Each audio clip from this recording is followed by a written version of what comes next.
En avant pour être édifié sur Radio Matania. Voici la Auditeurs de Radio Matania, c'est le moment de la prédication et celle que je vous propose est une prédication du pasteur Claude Missidi Bazi, pasteur responsable de l'église protestante évangélique Matania à Corbeil-Essonnes en France. Le thème de cette prédication est le suivant, la prière selon l'esprit. Le texte de référence est celui de l'épître de Paul aux Romains, le chapitre 8, du verset 26 au verset 27. Il est vrai, chers frères et sœurs, que lorsque nous prions, nous ne savons pas ce qu'il convient de demander. Et le Saint-Esprit est là pour intercéder en notre faveur par des soupirs inexprimables. Qu'est-ce qu'un soupir? Vous aurez d'autres définitions, d'autres explications par rapport à ce texte de Romains chapitre 8 et je vous recommande vivement cette prédication. Soyez bénis. Gloire au Seigneur. Amen. Je vous invite à prendre vos Bibles, à les ouvrir donc chapitre 8 de Romains. Romains chapitre 8, verset 26.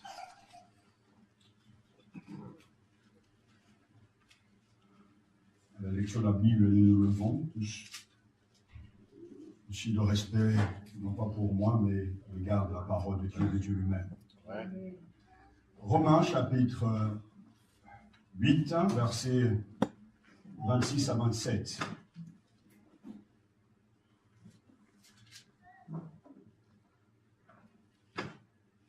Pareillement, l'Esprit vient au secours de notre faiblesse. Car nous ne savons que demander pour prier comme il le faut. Mais l'Esprit lui-même intercède pour nous en des gémissements ineffables. Et celui qui sonde les cœurs sait quel est le désir de l'Esprit et que son intercession pour les saints correspond aux vues de Dieu. Amen. Prions. Dieu notre Père, nous t'avons adoré et cela nous a réjouis comme, je le crois aussi, a réjoui ton cœur. Amen. Ta parole est devant nous et nous sommes prêts à t'écouter. Car cette parole est vie et esprit, apportant donc la joie, la paix et le salut. Amen. Nous voulons te découvrir au travers de cette parole pour mieux t'adorer. Amen. Et nous te prions, notre bon Père, de nous accorder la grâce et la puissance de ton esprit pour te comprendre. Tu restes, toi, un Dieu inclassable. Amen. Et tu restes irrésistible. Amen. Ta parole, elle est puissante. Elle est vivante, efficace, comme une épée à double tranchant, pénétrante jusqu'à séparer ce que de l'âme et de l'esprit. Elle scrute tout. Et met à nu et à découvert nos ressentis, nos plus cachés. Nous t'adorons parce que cette parole, elle est au milieu de nous. Et nous l'accueillons avec joie, avec foi, mais aussi avec certitude. Nous te remercions pour l'actualisation de cette parole dans le cœur de chacun, pour le bien que tu apporteras à ceux qui sont ici et ailleurs. Que ton nom soit glorifié. Alléluia. Au nom de Jésus-Christ. Amen. Amen.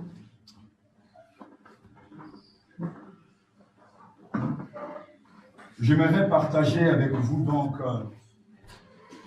un passage d'une densité absolument exceptionnelle. C'est un des passages les plus profonds, mais aussi les plus difficiles à interpréter, mais par la grâce de Dieu, j'espère Et je crois que le Saint-Esprit va nous aider.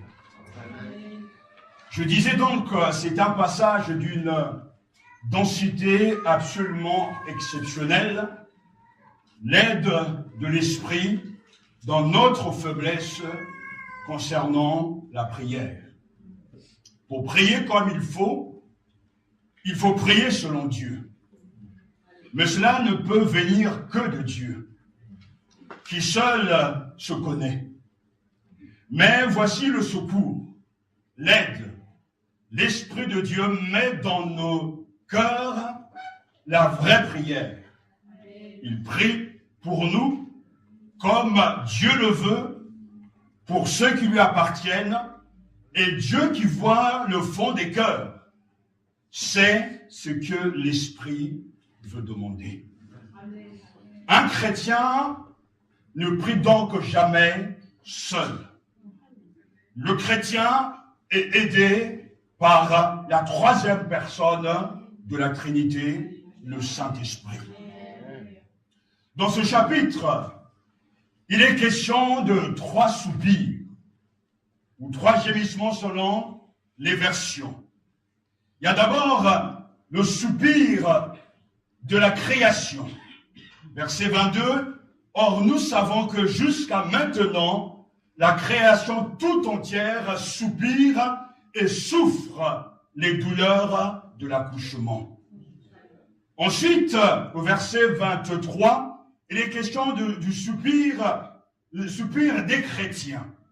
Et ce n'est pas elles seules qui soupirent, mais nous aussi, qui avons pourtant dans l'esprit un avant-goût de cet avenir, nous soupirons en nous-mêmes en attendant l'adoption, la libération de notre corps.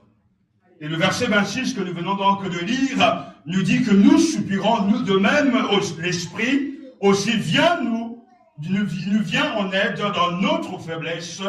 En effet, nous ne savons pas ce qu'il convient de demander dans nos prières, mais l'Esprit lui-même intercède pour nous par des soupirs que les mots ne peuvent exprimer. Nous le savons que chaque passage doit être donc remis dans son contexte plus large.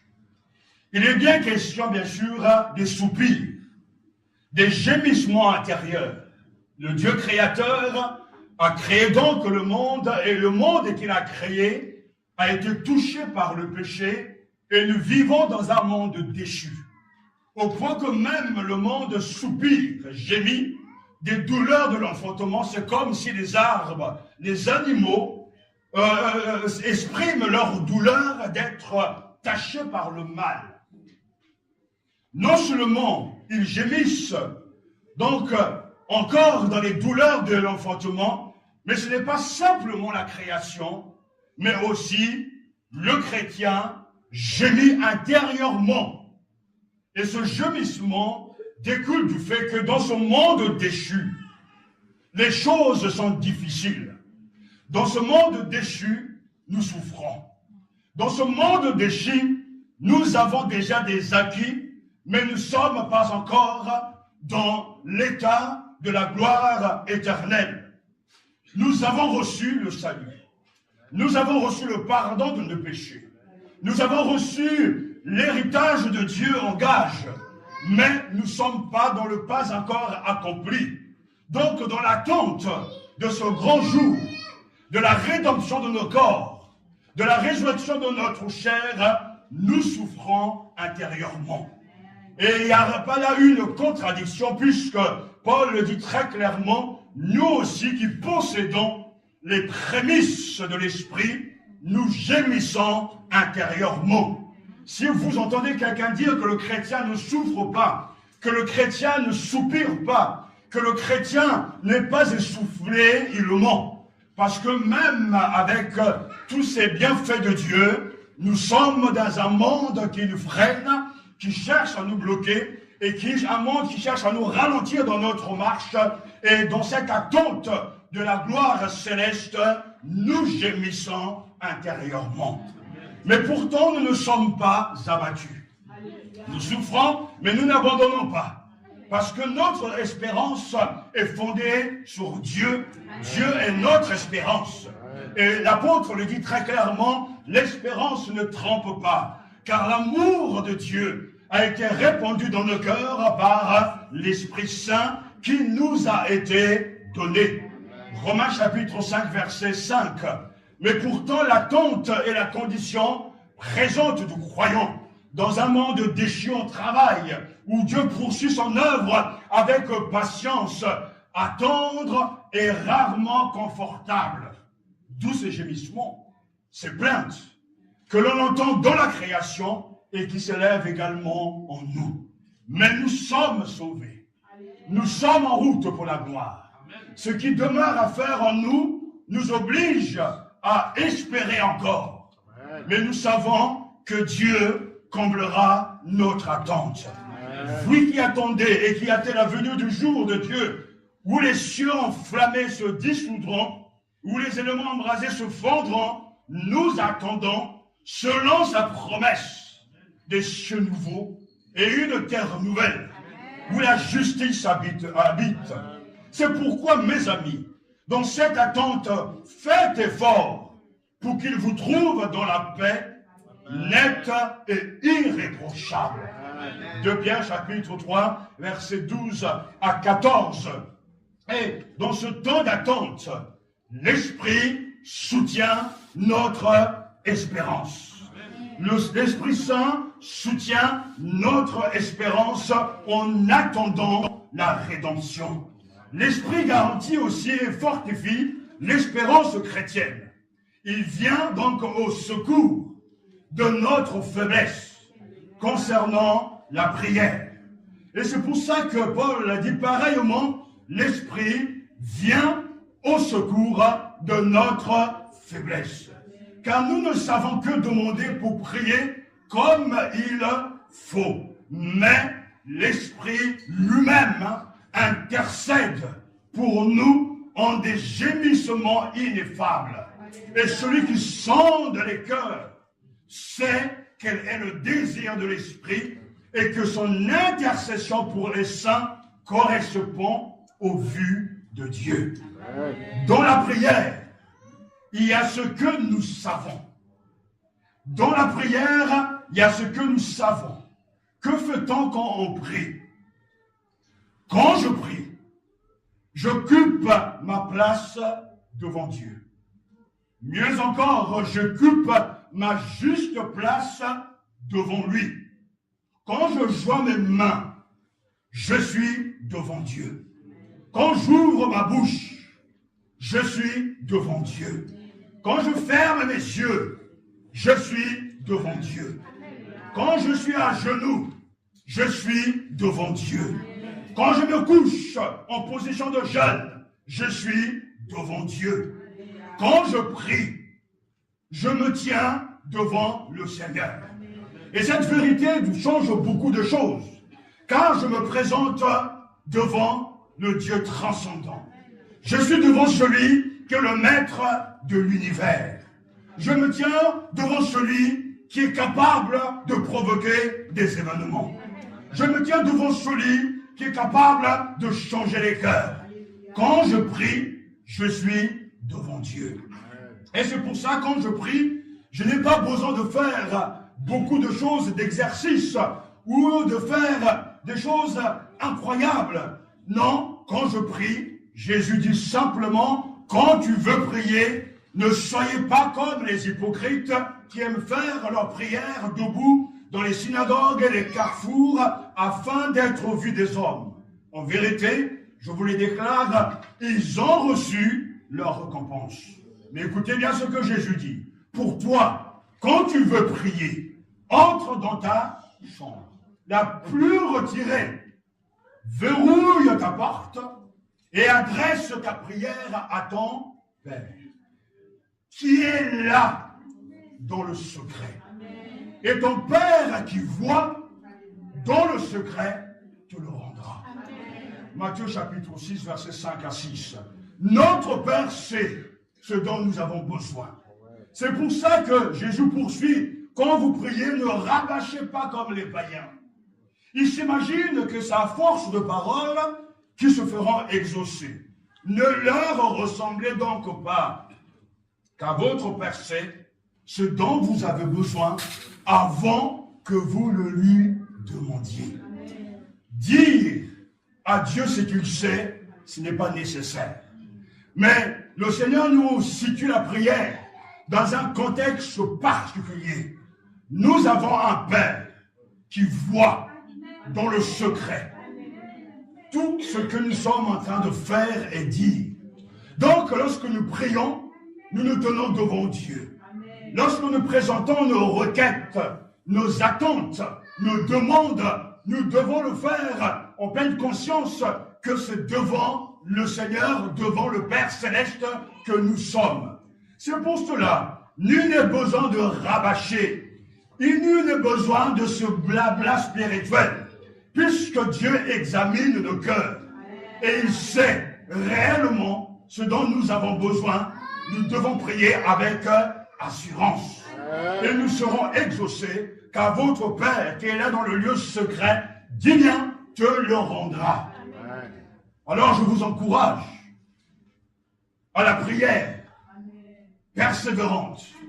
Et c'est ce que nous savons. Nous savons ces choses. Mais dans la prière, il y a ce que nous ne savons pas. L'œuvre cachée du Saint-Esprit dans l'intercession. Et en quoi consiste justement ce ministère d'intercession du Saint-Esprit? Comme je viens de vous le dire, après avoir parlé des soupirs de la création et des soupirs des enfants de Dieu, Paul aborde les soupirs de l'Esprit. Et dans ce passage, Paul nous fait entrer dans une activité cachée, l'œuvre de l'Esprit Saint en nous. Et l'apôtre parle de ce soupir inexprimable, de ce gémissement ineffable. Et ce gémissement, nous les avons situés dans un contexte particulier. Nous sommes en route, nous sommes dans l'attente, nous avons des acquis, mais pas tout à fait encore. Et dans cette tension entre le déjà et le pas encore, nous soupirons, nous attendons, nous gémissons. Mais avec cette grande différence par rapport à la création, nous avons les prémices. Ces prémices, c'est le don du Saint-Esprit. C'est là déjà l'avant-goût de ce qui sera plus tard. Et la présence du Saint-Esprit au-dedans de nous nous permet de vivre l'entre-deux, entre maintenant et bientôt la gloire au ciel. Le Saint-Esprit va nous aider à poursuivre notre route. Le Saint-Esprit va nous aider en priant et afin de recevoir ce que Dieu veut nous donner. Alors, regardons bien ce soupir et relevons les vérités que l'apôtre veut nous partager. D'abord, il est question de relever la raison, la nécessité de ce soupir, de ce gémissement. Et pourquoi gémissons-nous? C'est simplement à cause de notre faiblesse.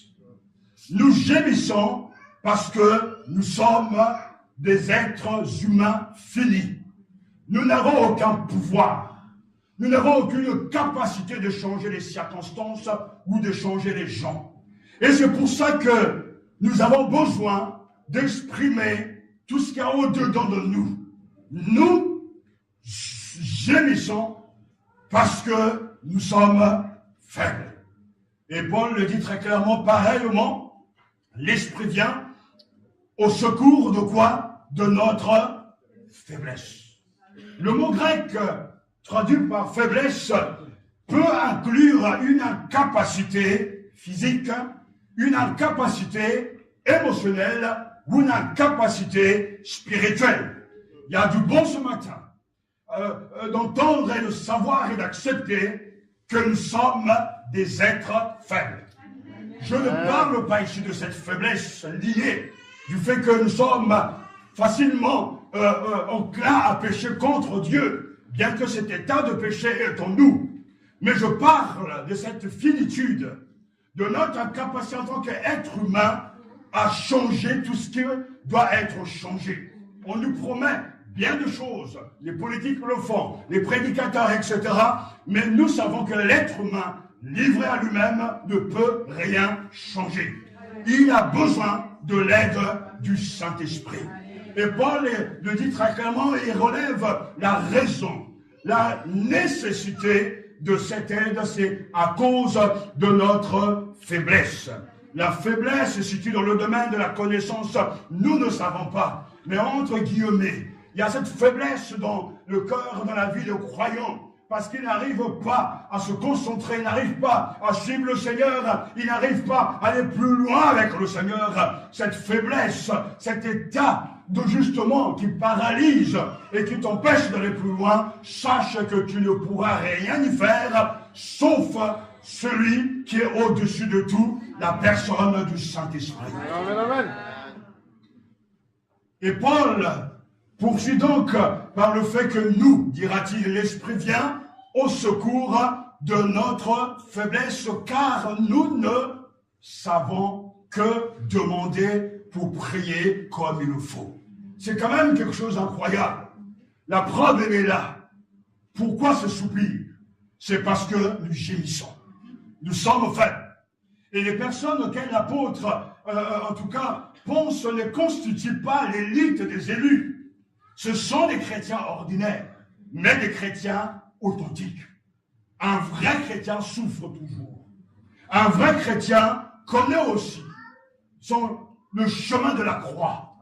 Un vrai chrétien soupire après l'avènement du Seigneur. Un vrai chrétien pleure au-dedans de lui en attendant la venue de son maître. Un vrai chrétien dans un monde corrompu est déçu, s'indigne, mais il est dans l'attente. Et c'est pour ça que Paul dit, nous aussi, nous avons besoin de cette aide. Et ça m'a beaucoup, en tout cas, interpellé parce que Paul se met dedans, s'inclut dedans. Nous avons besoin de l'aide du Saint-Esprit en matière de prière. Mais pourtant, Paul, il s'est prié. Un homme de cette stature, il connaissait la prière. Il savait renoncer à bien des choses. Et nous pouvons lire ses lettres constamment, il est en prière. Mais pourtant, il s'inscrit dans la même pensée de ce que le Saint-Esprit dit. Nous aussi, nous ne savons que demander pour prier comme il le faut. Alors, nous devons rejeter l'orgueil. De se penser que nous savons et que nous devons savoir ce qu'il faut demander. Paul dit nous, et nous, c'est lui et nous. C'est tous les chrétiens. Nous ne savons que demander pour prier comme il faut. Il se réfère bien sûr au contenu de la prière, son objet. Et cela est visible dans sa vie personnelle, parce que Paul vit cette tension. Dans Philippiens chapitre 1 verset 22, il confesse cette ignorance quant à ce qu'il doit demander pour son avenir. Je ne sais quoi choisir, écrira-t-il, mourir ou demeurer en vie. Paul ne le savait pas, mais pourtant l'Esprit de Dieu est avec lui. Il a besoin d'être guidé. Il a besoin de l'aide du Saint-Esprit pour prier comme il faut. Et Jésus lui-même aussi se trouvait dans la même position une fois dans le cas, au moment où justement il a été troublé dans Jean chapitre 12, verset 27, il dira que, dirais-je, Père, délivre-moi de cette heure, mais c'est pour cela même que je suis venu jusqu'à cette heure. Que choisir? Il y a cette tension. Mais après, pourtant, cet instant de trouble et d'hésitation, sa pensée se fixe et sa demande se formule. Père, glorifie ton nom. Non pas ce que je veux, mais ce que toi tu veux. Il y a quelque chose de tellement fort dans ce que l'apôtre est en train de nous dire, ou plutôt l'Esprit est en train de nous dire. Le chrétien est dans un état permanent de tension. Mais pourtant, il n'est pas livré à lui-même. Le chrétien gémit au-dedans de lui. Mais le secours viendra du Saint-Esprit. Le chrétien est dans un état où il ne sait pas tout. Je ne sais pas ce que Dieu fera dans cette église dans les mois qui vont suivre. Je ne sais pas quelle décision il faudra prendre à tel moment. Mais ce n'est pas là mon problème. Ce que je sais, c'est que le Saint-Esprit est là. Amen. Et étant conscient de ma faiblesse, il saura me guider dans la prière. Et il priera pour moi, pour que le Père soit béni. Et le Père écoute ma prière et exauce mes requêtes. Ces soupirs ne viennent pas de nous. Ces soupirs sont les soupirs de l'Esprit. Le Saint-Esprit lui-même intercède pour nous en des gémissements ineffables.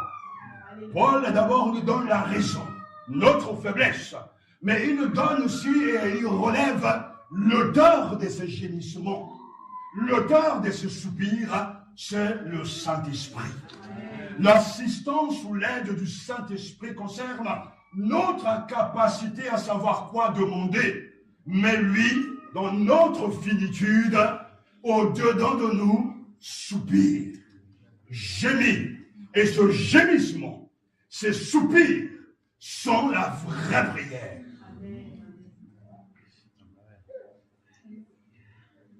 On peut être dans des situations extrêmes. Et nous avons besoin d'être soutenus. Et nous pouvons crier à Dieu. Et nous devons crier à Dieu. Mais l'Esprit Saint doit nous aider. Parce que nous ne savons que demander pour prier comme il le faut. Écoutez-moi attentivement. Parce que nous savons ce qu'est la prière. Et nous aimons sans doute prier. Dans notre milieu, on aime beaucoup la prière. Mais nous devons accepter ce matin que nos prières ne doivent pas être simplement l'expression de nos envies, mais que le Saint-Esprit doit formuler au-dedans de nous des prières. Amen. Il y a ce témoignage aux États-Unis dans une église qui marchait bien et le pasteur est tombé gravement malade. Alors bien sûr, l'église a prié. L'église a demandé au Seigneur d'intervenir et de guérir, de relever son serviteur. Dieu a écouté la prière. Ce pasteur, il est mort. Le peuple a commencé à s'agiter. Le peuple a commencé donc à se poser des questions et remettre, entre guillemets, l'autorité de Dieu en question. Et lorsque ils sont partis enterrer ce pasteur, un homme a pris la parole et il a dit simplement, je vous vois pleurer pour votre pasteur, vous l'aimez, c'est bien.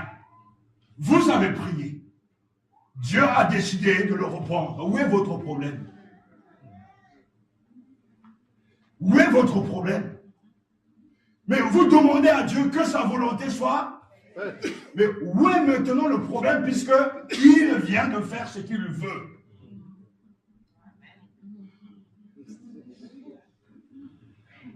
Vous demandez la guérison. Vous demandez la résurrection.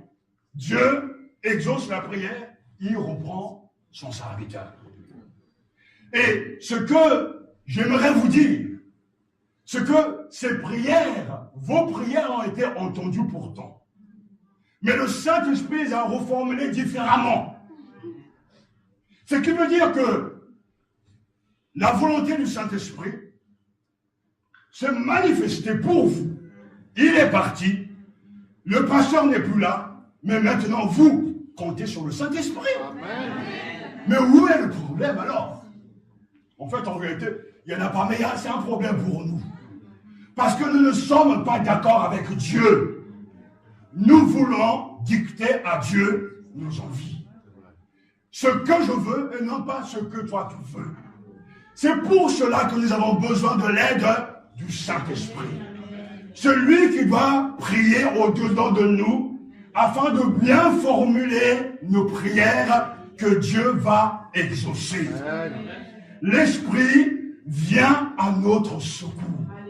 Et le mot grec, il est fort, parce que c'est quelqu'un qui vient à nos côtés pour nous soutenir, pour porter avec nous le fardeau que nous portons.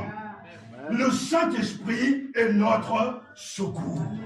Le Saint-Esprit est celui qui nous aide. Et c'est pour ça, pareillement, l'Esprit vient au secours de notre faiblesse. Faiblesse du fait que je ne veux pas être d'accord avec ce que Dieu a décrété. Mais dans cette faiblesse, l'Esprit vient à mon secours et prie au-dedans de moi pour que je me soumette à sa volonté. Amen. Il vient aider le croyant dans sa faiblesse. Et ce matin, je sais que tous ici, vous êtes faibles, dans un domaine ou un autre. Amen. Mais le Saint-Esprit sera celui qui va vous booster, celui qui va vous aider, celui qui va vous soutenir. Et il vient, alléluia, pour intercéder pour nous en des gémissements ineffables. Alors, le Saint-Esprit est-il devenu donc un médiateur entre Dieu et les hommes? Mais je croyais que seul Jésus était le seul médiateur entre Dieu et les hommes. Non, le Saint-Esprit est un médiateur sur la terre. Jésus-Christ est notre médiateur au ciel. En ce moment même, il intercède pour nous auprès du Père. Mais sur la terre, le Saint-Esprit intercède pour nous aussi. Donc le chrétien a deux médiateurs. Dans notre faiblesse, il vient nous aider. Alléluia. Amen. Alors, est-ce qu'il y a la place là pour l'échec? Puisqu'il est auprès de nous, il est avec nous et il vit en nous. Ce passage est d'une profondeur incroyable. Parce que non seulement à cause de ses vérités, mais il attire aussi notre attention sur la personnalité du Saint-Esprit. Paul le dit lui-même. Et dans le texte grec, ça m'a frappé quand je l'ai vu, ça a flashé dans mes yeux. Lui-même intercède pour nous. Lui-même intercède pour moi. Lui-même intercède pour tous les croyants. Et le verset 27 dit, mais le Dieu qui voit les cœurs et qui sonde les cœurs reconnaît et discerne la pensée, l'intention du Saint-Esprit. Alors qu'il est en train de intercéder, Dieu récupère, Dieu scrute et Dieu entend cette prière. Oh, Seigneur, quel bonheur de le savoir. C'est une révélation pour moi, une joie incroyable de savoir que le Saint-Esprit au-dedans de moi est un intercesseur et que ce qu'il demande est conforme à la volonté de Dieu. Il y a donc Dieu le Père, quelque chose de magnifique ici, qui scrute, qui sonde les cœurs. C'est quel est le désir de l'Esprit, l'intention de l'Esprit dans le cœur du croyant. Celui qui sonde le cœur sait quel est le désir de l'Esprit et que son intercession pour les saints correspond au vues de Dieu.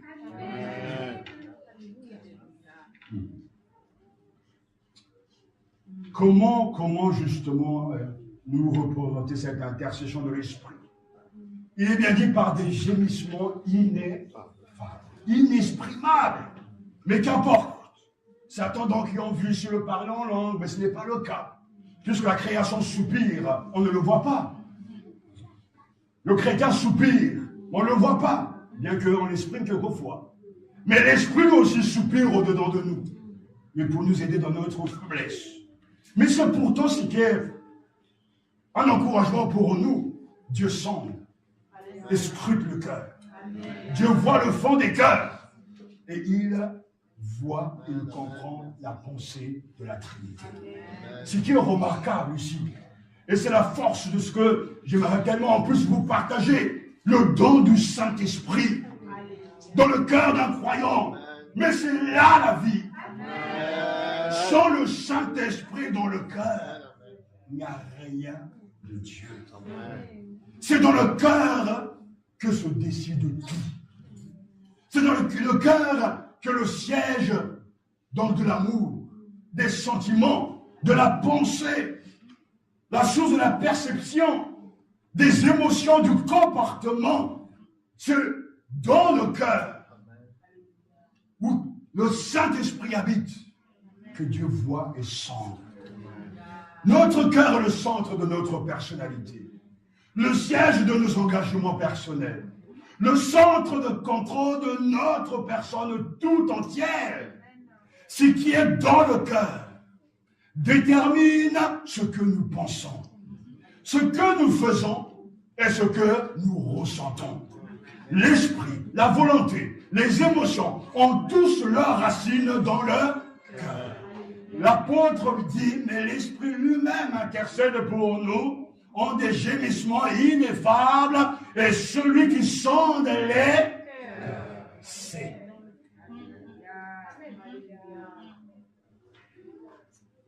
J'ai dit que ce passage est vraiment profond, parce que c'est toujours dans le cœur des fidèles que s'exerce l'action de l'Esprit. Ainsi que le montrent plusieurs textes. Rappelez-vous ce que je vous ai dit. C'est dans le cœur que l'Esprit de Dieu habite avec puissance. Éphésiens chapitre 3, verset 16, qui daigne selon la richesse de sa gloire vous armer de puissance par son esprit pour que se fortifie en vous l'homme intérieur. L'Esprit de Dieu, quand il est reçu, il habite dans le cœur du croyant. C'est là qu'il fait sa demeure. Et quand Jésus dira qu'il doit naître de nouveau, à Nicodème, Jean chapitre 3, sinon tu ne peux pas voir ni entrer dans le royaume des cieux, il montre la nécessité de recevoir le don du Saint-Esprit. Car c'est le Saint-Esprit qui fera toute la différence. Quand le Saint-Esprit vient dans le cœur d'un non-croyant, alors la vie, le règne de Dieu s'est installé. Mais j'insiste une fois de plus sur le fait que c'est dans les cœurs. Ce n'est pas dans nos sentiments, ce n'est pas dans nos sensations, ce n'est pas dans quelque chose d'extérieur, mais le Saint-Esprit habite dans notre cœur.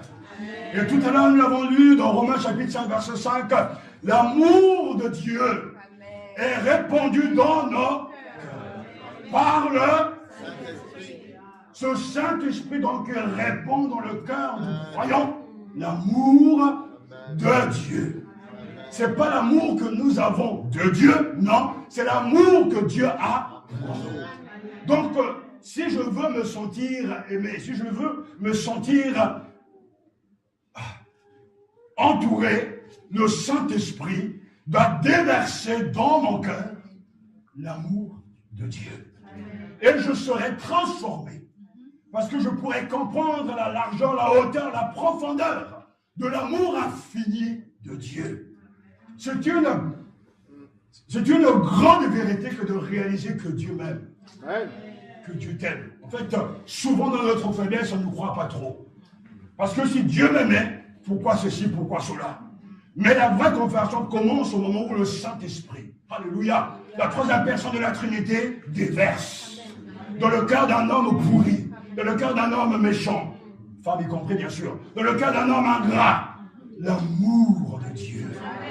Et ce cœur s'ouvre à l'amour et accepte le Christ comme son Seigneur et Sauveur. Alléluia.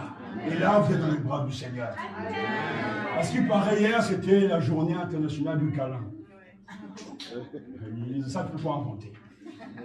Et j'entendais ce monsieur dire « Ah, mais c'est extraordinaire !» Parce que j'étais en train de me promener et quelqu'un est venu me prendre dans ses bras pour me faire un câlin. C'est incroyable ça. C'est du jamais vu. Et il sourit et dit « Mais oh, quel bonheur !» Imaginez un monde où on s'est fait tous des câlins. Viens, Michel, on va se faire un câlin. Viens, on va se faire des câlins. Que du bonheur. Mais ça, c'est vraiment l'amour qui se déverse. Quand on parle de l'amour de Dieu, on répond et on va dans les bras du Seigneur. Amen. Donc, entre guillemets, on reçoit le câlin de Dieu. Amen. Et Dieu nous aime. Amen. Mais cet amour n'est pas dans nos têtes, Bien que le cœur implique bien sûr l'intelligence, mais cet amour est déversé dans le cœur. Et qui le fait? C'est le Saint-Esprit. N'oubliez pas également que l'Esprit de son Fils a été envoyé où? Dans le cœur. Galates chapitre 4, verset 6. Fils, vous l'êtes bien. Dieu a envoyé dans nos cœurs l'Esprit de son Fils qui crie Abba, Père. Abba, Père. Mais où a-t-il envoyé son esprit? Pas dans le monde, non. Dieu a envoyé dans nos cœurs l'esprit de son Fils. Je ne sais pas si vous pouvez voir la grandeur de ce que Dieu a donné, l'héritage que le chrétien a. Mais tout ça, c'est dans le cœur. Et quand le cœur est habité, animé par l'Esprit Saint, et Paul va loin, il dit, mais vous, fils, vous l'êtes bien, mais Dieu a envoyé dans nos cœurs l'Esprit de son Fils. L'Esprit de Jésus qui vient habiter dans le cœur. Et grâce à lui, nous pouvons dire, oh, papa. Et ce n'est plus là des mots sans sens, mais c'est des mots qui viennent des profondeurs de notre cœur. Parce que l'Esprit nous aide. N'oubliez pas aussi que le sceau de l'Esprit a été placé où? Dans le cœur. 2 Corinthiens chapitre 1 verset 22. Celui qui nous a fermis avec vous en Christ et qui nous donne l'onction, c'est Dieu. Lui qui nous a marqués de son sceau et a mis dans nos cœurs les arts de l'Esprit. Il vous a marqué de son sceau dans nos cœurs, dans vos cœurs. Et nous savons que le sceau est le signe de l'appartenance, de l'authenticité, de la sécurité, de l'engagement. Le chrétien, regardez-moi, regardez-vous, je porte au-dedans de moi et j'ai un héritage exceptionnel. Dans mon cœur, ayant reçu le Christ, j'ai un héritage exceptionnel. Vous ne le voyez peut-être pas d'un point de vue humain visible, mais le sceau de Dieu, l'esprit à l'intérieur, est ma sécurité, ma garantie et mon assurance vie. Car cet esprit, c'est le prémisse.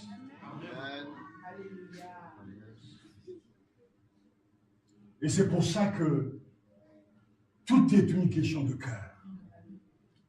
On veut nous faire croire qu'il faut changer beaucoup de choses.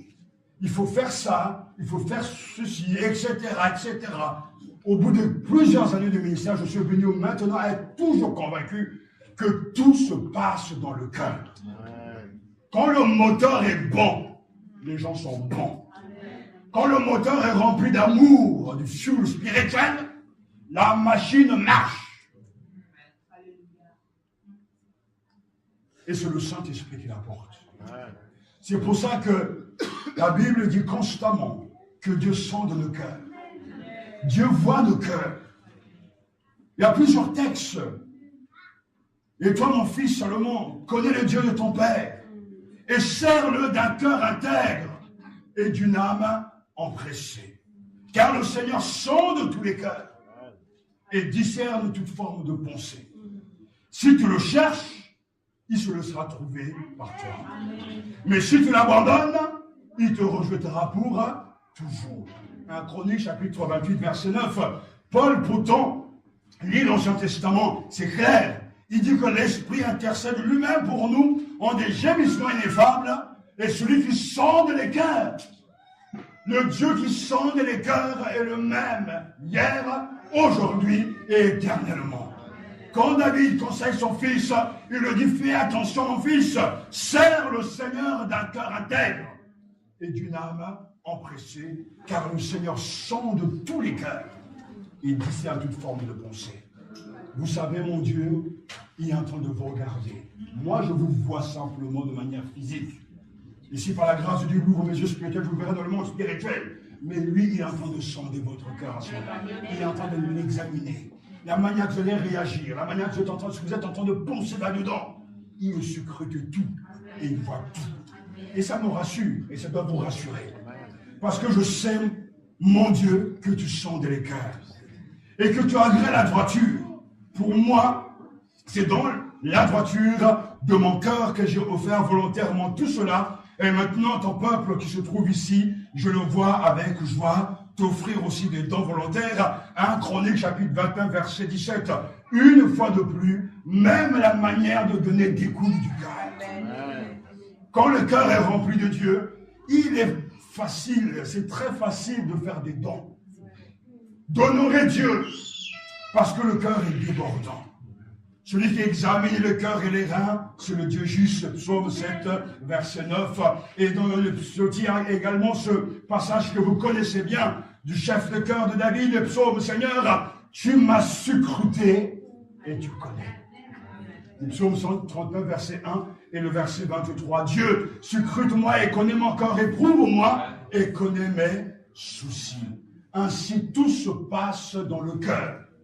Le Saint-Esprit, notre aide, notre secours, notre soutien, gémit à l'intérieur, au-dedans de nos cœurs. Et Dieu voit ce gémissement. Et Dieu répond à ce gémissement. Pourquoi? Mais parce que c'est le Saint-Esprit, la troisième personne de la Trinité, et entre le Père, le Fils et le Saint-Esprit, il n'y a pas de division, il n'y a pas de parti pris, ils sont un. Et ils s'entendent bien. Il n'y a pas de chamaillerie en eux. Il n'y a pas de jalousie en eux. Ils sont un, indivisibles, unis pour l'éternité. Et je bénis Dieu, parce que dans la Trinité, quelque chose de magnifique se passe. Dieu scrute la pensée, l'intention du Saint-Esprit qui réside dans le cœur du croyant né de Dieu.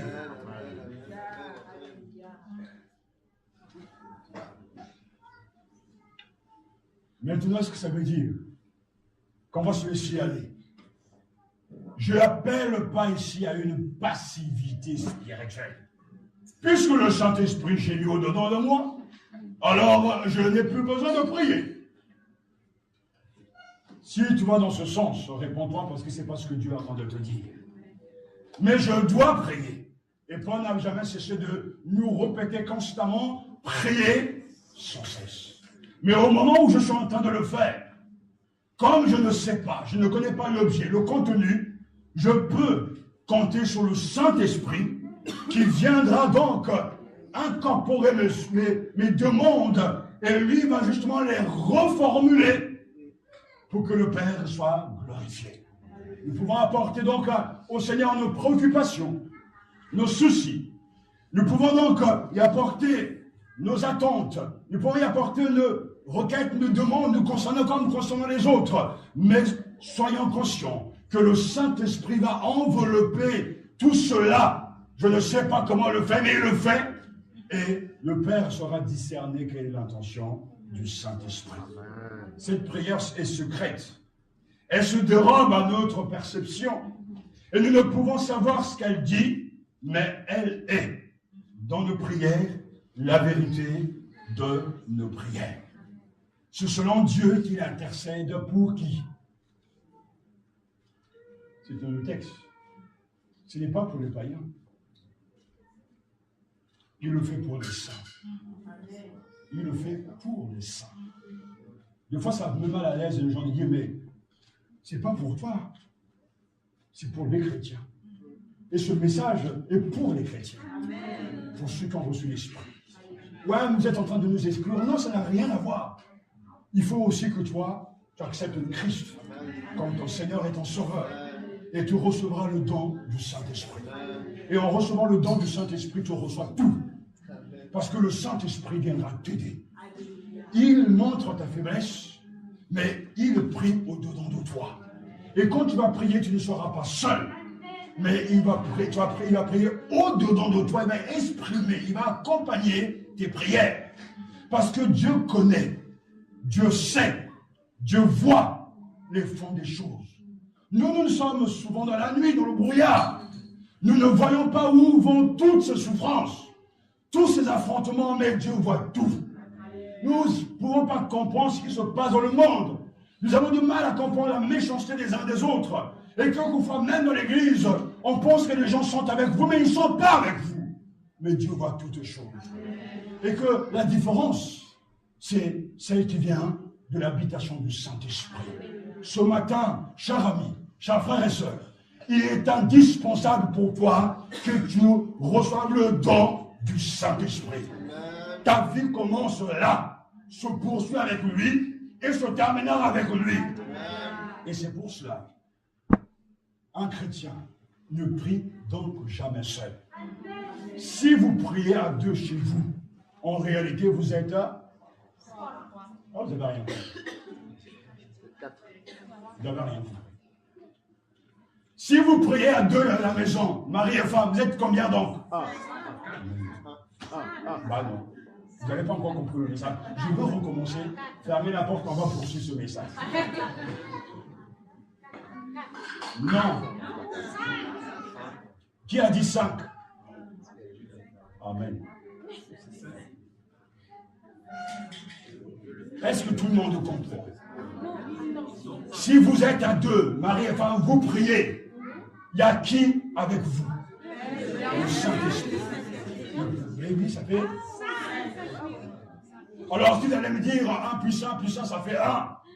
Mais pourtant, le Saint-Esprit, ils sont 1, 3, une seule personne, mais chacun a sa personnalité. Et chacun a sa fonction. Le Père scrute, sonde les cœurs, le Saint-Esprit, sur la terre, dans le cœur des croyants, gémit. Et le Seigneur Jésus de la voix, il intercède auprès du Père.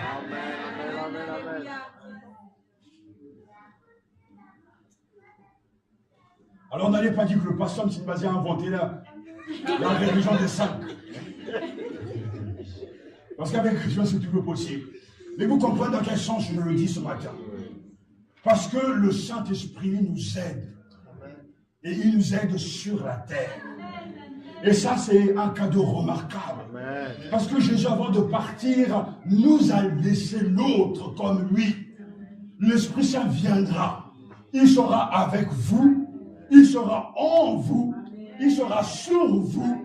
Et ce Saint-Esprit, on pourra dire, notre ami Seigneur, vient aider les croyants.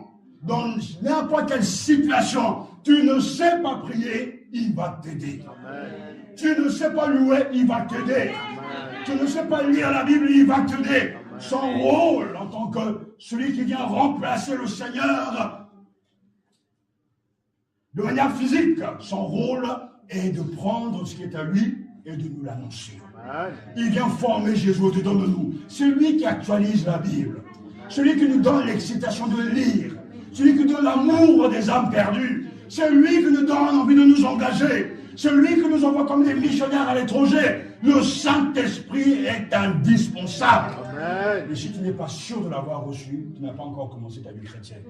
Malgré le nombre d'années passées dans une église. Il est en nous. Amen. Il prie au fond de nous, l'Esprit veut ce que Dieu veut.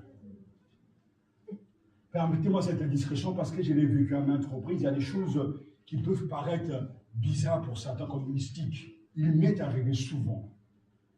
Alors que je suis là, je dors, je suis conscient que quelqu'un au-dedans de moi chante des cantiques, loue, prie et même pleure. Alors qu'à l'extérieur de mon corps, le corps peut être fatigué, malade, même quelquefois bourré de soucis, mais au-dedans de moi, il y a une force que je ne peux pas vous expliquer, qui pousse, qui inspire. Et il est arrivé à maintes reprises où, devant l'énormité de la tâche, je dis, Seigneur, qui peut être à la hauteur de ces choses? Je n'ai plus envie de continuer. Je suis fatigué de ces situations, mais au moment où je me calme, une force surnaturelle est en train de me masser l'intérieur. Il me dit, il faut te ressaisir. L'homme intérieur est en train de bouger. Il est en train de respirer. Et tout d'un coup, dans le calme de la foi, tout est toujours clair. C'est comme s'il n'y avait pas de brouillard. C'est comme s'il y avait même un peu de difficulté, mais pourtant les difficultés sont toujours là. Mais l'esprit intérieur bouillonne. Ne lâche pas, avance, crois toujours, jette la sémence, poursuis ta route. Je suis avec toi. C'est pour ça que le Saint-Esprit est indispensable. Et quand vous passerez par des moments difficiles, et je me souviens de cette période où j'étais vraiment au plus bas, j'étais dans la tombe pratiquement, j'entendais ce cantique qui venait des profondeurs de mon esprit, et Dieu me ramenait dans la foi, parce que c'est le Saint-Esprit. Même quand je marche dans la vallée de l'ombre de la mort, je ne crains aucun. Mais il est avec moi qui? Le Seigneur par son esprit. Et c'est pour ça que Jésus dit, mais il vous est indispensable de le recevoir. Avant d'aller dans le monde, vous devez recevoir le don du Saint-Esprit. Et quand ils sont partis, qu'importe les difficultés, qu'importe les coups, leur cœur était habité par le Saint-Esprit. Et quand le Saint-Esprit va développer la vie de Jésus en vous, vous allez avoir, je n'ai pas d'autre mot pour utiliser, vous allez avoir des intuitions. Je sais quand quelqu'un ment spirituellement, je le sais. Je sais quand quelqu'un falsifie la Bible, je le sais. Ce n'est pas parce que je le fais moi-même, mais l'Esprit Saint qui a éduqué mon âme me permet de discerner ça, ce n'est pas de Dieu. Ça, c'est faux, ça. Et il y a des gens, dès le départ, je les vois, ils sont ambigus dans mon esprit. Et comme mon esprit le rejette, c'est qu'il y a un loup quelque part. Le Saint-Esprit, quand il vous éduque, croyez-moi, et je sais de quoi je parle par expérience, il vous dira même arrête de parler comme ça. Je me souviens même le fait que tu vas prendre ta voiture, écoutez-moi bien, je suis en train de faire une marche arrière, donc c'est-à-dire d'aller dans le sens contraire, parce qu'il y a un sens interdit, tu dis voilà je vais gagner du temps, je vais faire une marche arrière, etc. Le Saint-Esprit dit c'est pas comme ça que tu dois conduire, va devant. Tu vas me dire ouais c'est quand même pas possible, va pas jusque-là quand même. Quand le Saint-Esprit te sanctifie, il ne te fera jamais faire en sorte que tu ne respectes pas les lois. Il touchera ta vie morale dans tous les domaines. Au moment où tu vas prendre de 10 € que tu vois qu'ils sont en 3 à la caisse, tu vas te dire ah elle n'a rien vu, elle n'a rien vu. Je mets dans ma caisse, alléluia, gloire Seigneur. Le Saint-Esprit te dit non, Romain, restitue ça. J'étais pasteur dans une église où j'en venais parce qu'ils avaient joué au loto, venaient mettre l'argent, alléluia, alléluia. Alors c'est vrai que ça va peut-être faire sourire, c'était vraiment un milieu un peu particulier, on chantait langa, yaka, yaka. Donc on chantait comme ça, les gens venaient, puis j'étais leur argent dans la caisse. Et quand on demandait des témoins, ils disaient voilà, frère et soeur, alléluia, alléluia. Le Seigneur m'a béni financièrement, amen, amen. Et quand on écoute le reste, t'as vu mourir. Ils sont passés au PMU. Ils ont joué au loto au tiercé et ils ramènent le reste donc de la maison de Dieu. Mais le Saint-Esprit ne peut pas t'amener au PMU pour aller jouer au jeu du hasard. Le Saint-Esprit va te culpabiliser. Tu ne vas pas être à l'aise. Parce qu'au-dedans de toi, il ne peut pas partager la vie charnelle avec la nouvelle vie qu'il t'apporte. C'est pour ça que le chrétien, quand vous le revoyez, il change jour après jour. Semaine après semaine, il est différent des autres. Il a un sens aigu de la responsabilité. Il ne veut pas passer son temps à jeter des anathèmes, à critiquer, non. Parce qu'au-dedans de lui, une voix lui dit, c'est pas là où je veux te voir. Tu ne dois pas agir comme ça. Tu ne dois pas me voler. Tu ne dois pas manquer d'aller à l'église. Il va te parler. Amen. Et quand il ne te parle pas, il ne te trouble pas, sache que tu es déjà mort. Tu es plus dedans depuis longtemps. Je considère comme une grâce quand le Saint-Esprit peut me culpabiliser. Tu ne fais pas assez mon travail. Tu n'évangélises pas assez. Tu ne lis pas assez la Bible. Oh Seigneur, je me répands. Et je renouvelle mon engagement. C'est l'œuvre du Saint-Esprit.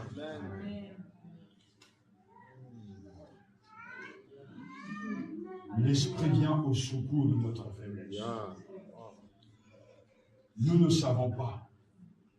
Et je me souviens de mon père spirituel à l'époque qui m'a raconté justement dans leur église. Le Saint-Esprit avait éduqué une dame, même sa manière de s'habiller était pointée par le Saint-Esprit.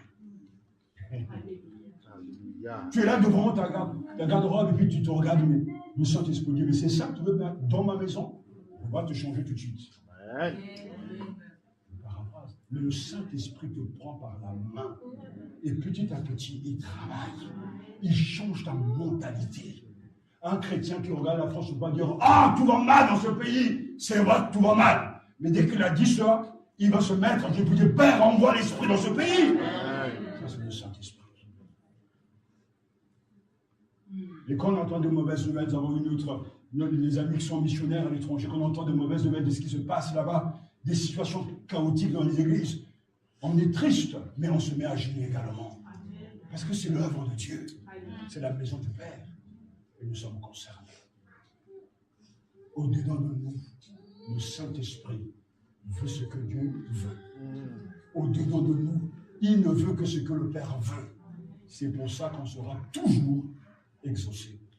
Parce que Dieu va scruter, il va sonder les cœurs et il va répondre à cette intercession du Saint-Esprit en faveur des croyants. C'est pour nous qu'il prie. Pour moi, c'est pour toi. Tu n'es jamais seul. Amen. Et tu ne seras jamais seul. Amen. Tu seras toujours entouré. Amen. Amen. Alléluia, du Père, du Fils et du Saint-Esprit. Alléluia.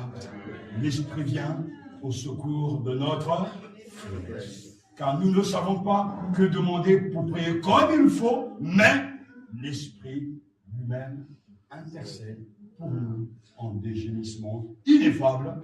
Et celui qui sonde les cœurs sait quel est le désir de l'Esprit et que son intercession pour les saints correspond au vu de Dieu.